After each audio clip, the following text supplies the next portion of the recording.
कुदरती आफात, जंग हो या मुआशी बहरान, 2023 में दुनिया ने बहुत सारे मनाजिर अपने जहनों पर नक्श किए। आलमी उफक पर कौन कौन से बड़े वाक़यात रौनुमा हुए, जानते हैं इस वीडियो में।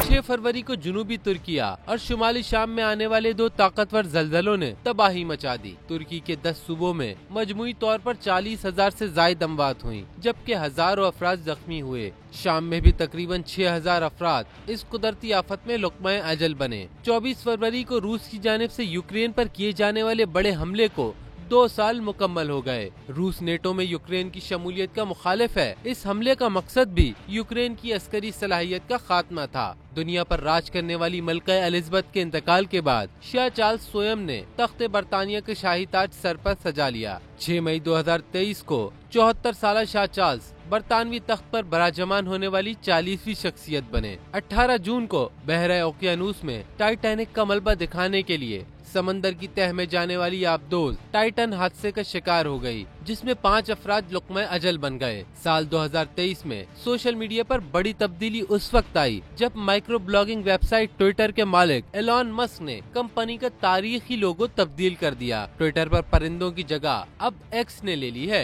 2023 का सबसे अज़ियतनाक वाक़या इसराइल की फलस्तीन पर मुसल्लत की गई जंग है। सिहोनियों के बरसों से जारी मजालिम के खिलाफ 7 अक्टूबर को हमास के अचानक हमले के जवाब में इसराइल ने गजा को लहू लहू कर दिया है। इसराइली फोर्सेस की बर्बरियत से अब तक गजा में 21,000 से ज्यादा फलस्तीनी शहीद हो चुके हैं, जबकि अमवात का सिलसिला मुसलसल बढ़ रहा है।